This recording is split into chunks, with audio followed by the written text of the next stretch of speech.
출애굽기 6장을 같이 강의 통독을 합니다. 6장 1절은 5장 공부할 때 모세의 솔직 담백한 마치 어린애가 아빠한테 하는 투정을 했을 때 하나님이 응답하신 내용이 6장 1절이라고 그랬습니다. 여호와께서 모세에게 이르시되 이제 내가 바로에게 하는 일을 네가 보리라. 강한 손으로 말미암아 바로가 그들을 보내리니 강한 손으로 말미암아 바로가 그들을 그의 땅에서 쫓아내리라. 이보다 더 모세한테 힘이 되는 하나님의 응답이 있겠습니까? 이제 여기에 보면 이제 내가 바로에게, 이게 그 원어적 의미로 보면은요, 이제가 자 이런 뜻이 아닙니다. 지금 즉시 내가 강한 손으로, 내 강한 손으로. 그러니까 초등학교 다니는 꼬마가 한 대 얻어 터지고 왔습니다, 집에. 아빠, 그 고등학교 다니는 형아가 나를 때리는데 어떡해요? 아빠가 있다고 그래도 네 아빠 뭐 힘이 있나? 네 아빠 무슨 힘이 너를 왜 힘을 써주겠냐? 이러면서요, 막 저를 웃박지로 꿀밤 주고 그러니까 이제 아빠가 이놈 내가 가서 당장 혼내주리라. 지금 가자. 이런 거예요. 얼마나 모세가 이제 힘이 났겠습니까? 그래서 6장의 제목은 모세를 위로하시는 하나님입니다. 그래서 여기는 지금 성경이 없던 시대라 지금 막 성경을 형성하는 시대가 아닙니까? 모세에서부터 사도 바울 시대가 1600년간이 이제 성경을 형성하는 시대예요. 그런데 그때는 그러니까 하나님이 직접 말씀하시고 막 계시하시고 그러는데 이제 성경 완성됐잖아요. 그래서 오늘날 이런 기도를 하면 하나님이 이제 어떻게 하겠습니까? 귀 속에다 막 들려줄까요? 이렇게? 그렇지 않습니다. 알고 있던 성경 구절이 생각나든지, 그렇게 하죠. 그러니까 성경 공부를 많이 해놓고 구절을 외우지 못해도 최소한 많이 알고 있어야, 그러면 성경 흐름을 알아야 되겠죠? 알고 있으면 그 구절을 찾아가서 읽으면 그게 오늘날 모세에게 말씀하신 하나님의 음성이 성경으로 저희한테 말씀하시는 거예요. 그래서 이제 성도들은 바쁘고 성경을 잘 모르니까 이제 목사님이나 또 장로님들한테 이렇게 이제 신방도 좀 받고 어려움을 얘기하면 성경으로 이제 목사님이나 영적 지도자들이 상담해 주죠. 목회 상담. 그것이 이제 바로 이런 현상입니다, 지금. 자, 그래서 한번 이제 보면은요, 하나님께서 모세에게 더 이제 당신을 말씀하십니다. 하나님이 모세에게 말씀하여 이르시되 나는 여호와니라. 내가 아브라함과 이삭과 야곱에게 전능의 하나님으로 나타났으나 나의 이름을 여호와는 그들에게 알리지 아니하였고. 자, 여기 이제 전능의 하나님인 엘샤다이라는 건 이제 대부분 우리가 앞에서 많이 봤기 때문에 계속 나왔죠. 엘샤다이. 모든 걸 하셔야 할 수 있는 전능하신 하나님. 그런데 이제 3대 족장에게 여호와로는 그들에게 알리지 아니하였다. 그런데 이상하잖아요. 우리 창세기 공부할 때 여호와 하나님이라고 창세기 15장에도 나오고 다 나와요. 그런데 왜 하나님 이렇게 말씀하셨을까요? 그 뜻은 여호와가 누군지를 그들에게는 보여주지 않았다는 거예요. 그래서 앞으로 계속 나오는 말이 여호와가 누구인지를 너희가 알리라. 그래서 10대 재앙과 그때마다 이제 바로의 구원 방해 공작들이 6단계까지 이를 때까지 있다고 그랬잖아요.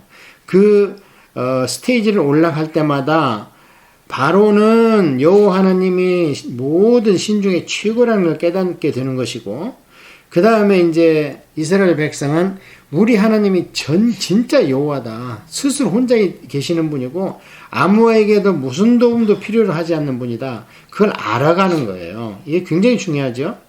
만약에 이런 단계가 없고 하나님이 뭘 못 하시겠습니까? 야 가자 하고 앞에 걸리석거리는 거 싹 치워버리고 홍해물 저리 가. 그러고 길 내. 그러면 가고 다 할 수 있어요. 그러면 어떻습니까? 이스라엘 백성이 어린애입니다. 어린애. 그냥 무슨 말 있으면 엄마 아빠만 찾고 어린애가 되는 거예요. 나이는 먹어가고 등치는 커지는데. 그래서 하나님은 그건 안 된다. 너희들은 나의 군대야. 그래야지 옆집 돌쇠 누구 철수 다 구원할 거 아니야. 그래서 결국에 이게 뭐냐 지금 이 단계가요. 하나님이 누구인지를 알아가는 겁니다. 피차간에. 자, 이게 그 말씀이에요. 여호와라고 말씀하셨어요. 근데 여호와로는 그들에게 알리지 아니하였다. 이게 무슨 얘기냐면 내가 자존자요. 누구에게도 아무 도움도 필요 없는 완전한 자라는 걸 안 알려줬다는 거예요. 가나안 땅 곧 그들이 거류하는 땅을 그들에게 주기로 그들과 언약하였더니 이제 애굽 사람이 종으로 삼은 이스라엘 자손의 신음소리를 내가 듣고 나의 언약을 기억하노라. 그러므로 이스라엘 자손에게 말하기를 나는 여호와라. 내가 애굽 사람의 무거운 짐 밑에서 너희를 빼내어 그들의 노역에서 너희를 건지며 편팔과 여러 큰 심판들로서 너희를 속량하여 너희를 내 백성으로 삼고 나는 너희의 하나님이 되리니 나는 애굽 사람의 무거운 짐 밑에서 너희를 빼낸 너희의 하나님 여호와인 줄을 너희가 알지라. 예, 유의 단계입니다. 하나님이 여호와이신 것을 이제 알아가는 거예요. 근데 지금 이런 얘기 해봐야 믿겠어요? 안 믿겠어요?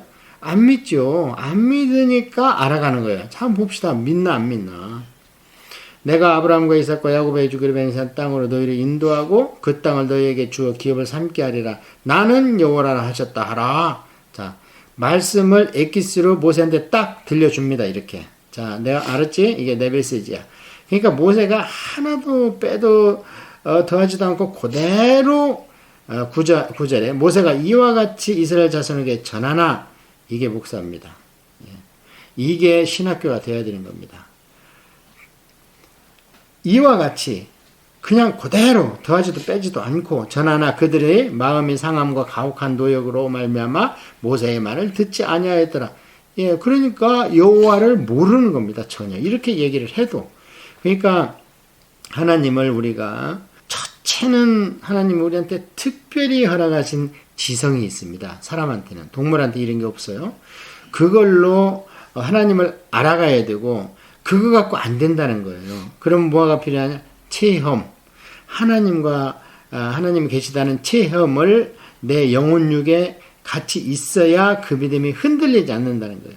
지금 이렇게 모세가 쭉 얘기를 했으니까 알아들었죠. 그런데 보니까 제1라운드에서 깨지고 왔잖아요. 지금 바로 앞에서.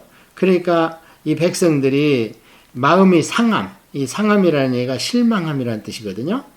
아, 모세가 전에도 그렇게 얘기하더니 뭐야 1라운드 가더니 그냥 팍싹 깨지고 노역만 더 가혹해져서 그냥 더 힘들어 죽겠네. 모세의 말을 듣지 않고 그냥 옛날로 돌아가면 안 돼? 막 이렇게 타협이 나오는 겁니다. 그래서 이게 이제 구원의 방해 공작이라는 거예요. 사탄의 제1단계가 바쁘게 하고 힘들게 하고. 자, 아시겠죠? 이 출애굽기와 민수기라든지 가나안 땅에 들어가는 이 여정이 한 글자로 얘기하면 뭐냐면 하나님을 알아가는 단계입니다. 여호와께서 모세에게 말씀하여 이르시되 들어가서 애굽 왕 바로에게 말하여 이스라엘 자손을 그 땅에서 내 보내게 하라. 모세가 여호와 앞에 하려 이르되 이스라엘 자손도 내 말을 듣지 아니하였거든 바로가 어찌 들으리까 나는 입이 둔한 자이니이다. 예. 지금 모세조차도 하나님을 경험했어요, 안 했어요? 딱 한번 보면 안 했습니다. 그게 뭡니까? 그 딸기나무에서 정말 세상에 벌어질 수 없는 일이 벌어진 그 영적 기름 부음 현장, 그거 하나 했죠. 그러나 하나님이 모세를 통해서 이제 바로에게 어떤 역사를 행하고 이런 것을 한 번도 아직 안 했습니다. 이스라엘 백성 앞에서는 기적을 표했는데 이스라엘 백성이 그때는 하고 깜짝 놀랐는데 그런 하나님을 지금 어때요? 딱 1단계에서 지나고 나니까 실망해가지고 못 믿겠다는 거예요. 자, 그래서 지금 모세조차도 하나님을 경험해 가는 겁니다. 모세도 우리들하고 똑같습니다. 이렇게 엄청난 경험을 해도 나중에 광야 생활할 때 또 하나님을 조구받고 대화하고 하는 거 보면은요, 그때도 우리하고 생각이 똑같습니다.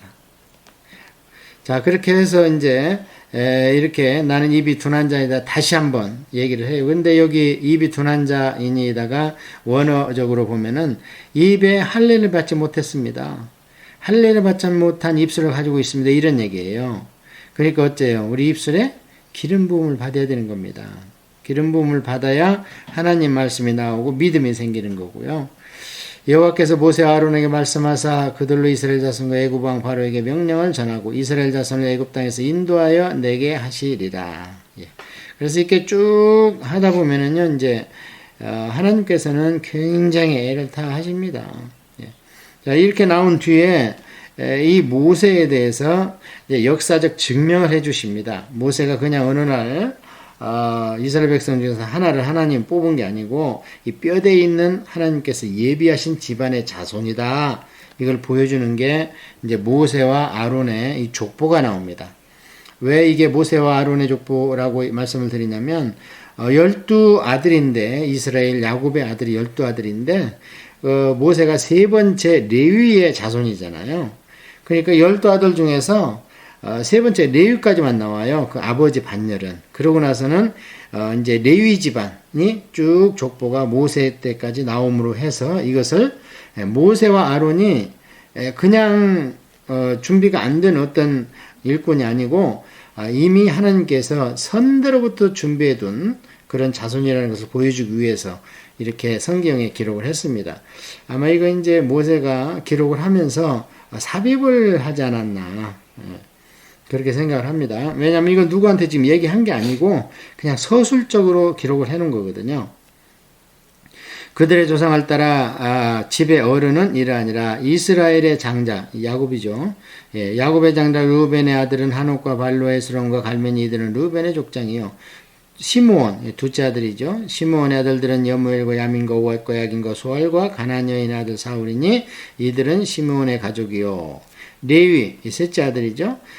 레위 아들들의 이름은 그들의 족보대로 이르하니 게르손과 고핫과 무라리요. 레위의 나이는 137세였으며 137세에 돌아가셨다는 겁니다. 그 다음에는 이제 넷째가 유다가 나와야 되는데 안 나옵니다. 안 나오고 이제 레위의 2대, 3대, 4대 이 자손이 쭉 나오면서 4대째가 모세가 됩니다. 이 게르손과 고핫과 무라리는 우리가 레위기를 읽을 때 계속 나옵니다. 왜냐하면 이 레위인들이 이제 하나님의 지파가 되고 하나님 소유의 지파가 되고 그 대신에 이제 요셉의 아들들 둘이 그 지파를 만들음으로써 12지파를 만드는 거거든요. 그래서 이 레위 고핫 무라리는 계속 나오고 여기에서 레위인 그 다음에 제사장들 그 다음에 대제사장이 나옵니다. 게르손의 아들들은 그들의 가족대로 림리와 시므이요. 레위의 첫째 아들이죠. 장손. 고핫의 아들들은 둘째 아들입니다. 레위의 아므람과 이스라엘과 헤브론과 우시엘이요. 고핫의 나이는 133세였으며 그러니까 모세는 이제 그 레위의 장손줄이 아니죠. 고핫이니까 두 번째. 근데 나중에 보면요, 이 고핫 자손이 제일 큰 일을 합니다. 항상. 자, 그래서 이제 여기 보면 무라리의 아들들은 이제 레위의 셋째 아들이요. 마울과 무신 이들은 그들의 족보대로 레위의 족장이요. 그럼 어때요? 게르손과 고핫과 무라리 이 자손을 큰 범위에서 레위인 이렇게 얘기합니다. 이들을 위해서 레위기가 써졌고 이들이 하나님의 법칙과 종교 그러니까 지금으로 얘기하면 세상법 종교법을 공부해서 이스라엘 백성을 교육해야 되는 겁니다. 이게 그래서 레위지파 이렇게 하고 레위인 또는 이들이 보는 책을 레위기 이렇게 얘기하는 거예요. 다시 아므람이 나와요. 이 아므람은 아까 이제 레위의 둘째 아들 고핫의 아들들이잖아요. 왜냐하면 이 아므람이 이제 모세하고 아론의 이제 3살 터울이거든요. 모세와 아론의 아버지예요. 아므람은 그들의 아버지의 누이 요게벳을 아내로 맞이하였고 아버지의 누이 동생이니까 고모죠. 고모. 나이는 뭐 비슷했나 봐요. 그래서 고모를 자기 아내로 맞았습니다. 그는 아론과 모세를 낳았으며 아므람의 나이는 137세였으며 보통 한 130세에 다 돌아가시네요. 그래서 이제 여기에 처음으로 모세와 아론의 어머니 이름이 나와요. 요게벳. 그래서 요게벳은 이 앞에 요는요 야훼입니다. 야훼. 그래서 여호와 하나님 야훼. 뒤에는 카바트 그래가지고 영화롭다 이런 뜻이에요. 그러니까 하나님은 영원하신 분이십니다. 이게 이들 어머니의 이름입니다. 이스라엘의 아들들은 고라니 네벳과 시글이요. 우시의 아들들은 미사엘과 엘사본과 시들이요. 자, 여기 이스할은 그러니까 모세와 아론에게는 사촌간입니다. 이스할의 아들들은. 이스할은 삼촌이고요. 왜 그 말씀을 드리냐면 이 고라를 동그랗게 쳐야 돼요. 이 고라가 자 모세와 아론의 사촌이니까 클 때 모세는 왕궁으로 갔다가 미디안 광야로 갔으니까 못 볼 수도 있어요. 근데 아론하고는 같이 컸겠죠. 왜냐면 사촌간이니까. 그러니까 나중에 이 고라가 민수기에 보면요 반역을 일으킵니다. 이 고라가 지금 종교인 아닙니까? 그것도 모세하고 아론 아주 가까운. 그러니까 다른 사람들은 우러러 볼지언정 저거 나하고 같이 끄북쟁이 친구 아니야 저 아론. 근데 뭐 지금 자기들만 하나님이 사랑한다고 이렇게 영적으로 시기할 수 있겠죠. 그 시기를 하고 있는데 거기에 누가 딱 달라붙냐면은 장자였다가 퇴출된 사람이 누구예요? 르우벤이죠. 르우벤의 자손 가운데 다단. 그래서 이 반역을 일으킵니다. 너희들만 하나님의 사람이냐? 그래가지고 하나님께서 이때 지진을 일으켜가지고 싹 묻어버리죠. 그런데 이 고라 가운데 그 아들들은 우리 아버지가 틀렸어. 모세가 맞아 하고 모세 편에 듭니다. 그러니까 아버지는 땅굴에 파묻혀 돌아가시고 자손들은 모세 편에 들어가지고 살아남는데 그 후손이 누구냐? 사무엘입니다. 엘가나, 사무엘 이렇게 그 후손으로 이어집니다. 자, 아론은 암미나답의 딸 나손의 누이 엘리사마 아내를 맞이했으며 그는 나답과 아비오와 엘르아살과 이다마를 낳았으며 이제 여기도 많이 이제 앞으로 나옵니다. 그런 게 나답과 아비오는 잠깐 나와요.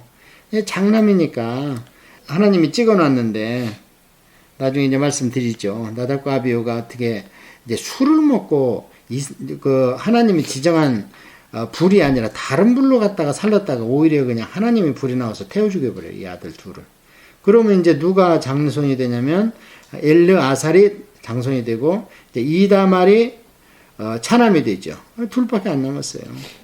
그런데 이 엘르아살이 누구하고 활동한 사람이냐면 여호수아와 함께 활동한 게 이 엘르아살입니다. 나중에 이제 아론이 돌아가시면서 엘르아살한테 대제사장권을 줘요. 그러고 났는데 이제 이 엘르아살의 아들이 비느하스입니다. 아주 장한 일을 하죠. 이제 나중에 민수기 갈 때 발람과 발락 사건 할 때 공부할게요. 그때 비느하스가 하나님의 마음을 시원하게 하는 일이 있어가지고 내가 네 대로 말미암아 대제사장에 이어가도록 하겠다 이런 약속을 받아내지요. 자, 그래서 고라의 아들들은 이사갈과 엘가나와 이들은 아비아삽이니 이들은 고라 사람의 족장이요. 이들이 아버지 편을 안 들고 모세 편을 들어가지고 모세 편이 아니라 하나님 편이죠. 하나님 편에 들어가지고 나중에 사무엘과 같은 엄청난 이스라엘의 지도자를 배출을 합니다. 아론의 아들 엘르아살은 부디엘의 딸 중에서 아내를 맞이하였고 그는 비느하스를 낳았으니 이들은 레위 사람의 조상을 따라 가족의 어른들이라. 이 비느하스는 이제 시므온 족장 가운데서 미가라는 그 족장 하나가 발람에 있는 그 우상들하고 이렇게 해가지고 대낮에 여인하고 그 이방 여인하고 텐트에 들어갔는데 비느하스가 들어가서 그냥 창으로 두 남녀를 그냥 죽이죠. 대낮에. 그러니까 하나님이 아이고 내 마음이 시원하다. 하나님이 이제 한 3번 정도 그냥 아이고 내 마음이 시원하다 하는 사건이 있습니다. 이스라엘 자손은 그들의 군대대로 애굽 땅에서 인도하여 하라 하신 하나님의 명령을 받은 자는 이 아론과 모세요. 애굽 왕 바로에게 이스라엘 자손을 애굽에서 내보내라 말한 사람도 이 모세와 아론이었더라. 그러니까 이 지금 모세 오경을 쓴 주도한 사람이 모세 아닙니까? 그러니까 모세가 이걸 제가 봤을 때는 삽입한 것 같아요. 그러니까 내가 보통 사람 아니고 우리 형도 보통 사람이 아니고 그냥 하나님이 미리 예정하신 레위 지파로 대대로 내려왔다. 그래서 이 족보의 결론이 그거잖아요. 하나님의 명령을 받은 사람은 바로 이 사람이고 그 다음에 바로 앞에 가서 싸우는 사람도 바로 이 모세와 아론이다. 이렇게 결론이 나는 걸 봤을 때에 그렇다는 거죠. 여호와께서 애굽 땅에서 모세에게 말씀하시는 날에 여호와께서 모세에게 말씀하여 이르시되 나는 여호와라 내가 네게 이르는 바를 너는 애굽 왕 바로에게 다 말하라. 이게 제사장입니다. 그래서 이 제사장이 원어적으로요 징검다리, 교랑, 브릿지라는 뜻이 있습니다. 그래서 지금은 하나님과 바로 사이를 왔다 갔다 하는 중개인 같은 역할을 하는 것이 이 모세예요. 모세와 아론. 그래서 이게 제사장이라는 뜻이 원어적 의미가 있는 겁니다. 30절 마지막 절입니다. 모세가 여호와 앞에서 아뢰되 나는 입이 둔한 자이오니 바로가 어찌 나의 말을 들으리까. 다시 한번 입이 둔하다고 얘기를 하기 때문에 아마 이제 7장에서 하나님께서 다시 한번 재소명을 주시고 또 위로를 하는 말씀이 있을 겁니다. 입술이 둔하다는 것은 입술이 할례를 받지 않은 것이다. 계속 이제 모세는 그런 얘기를 합니다.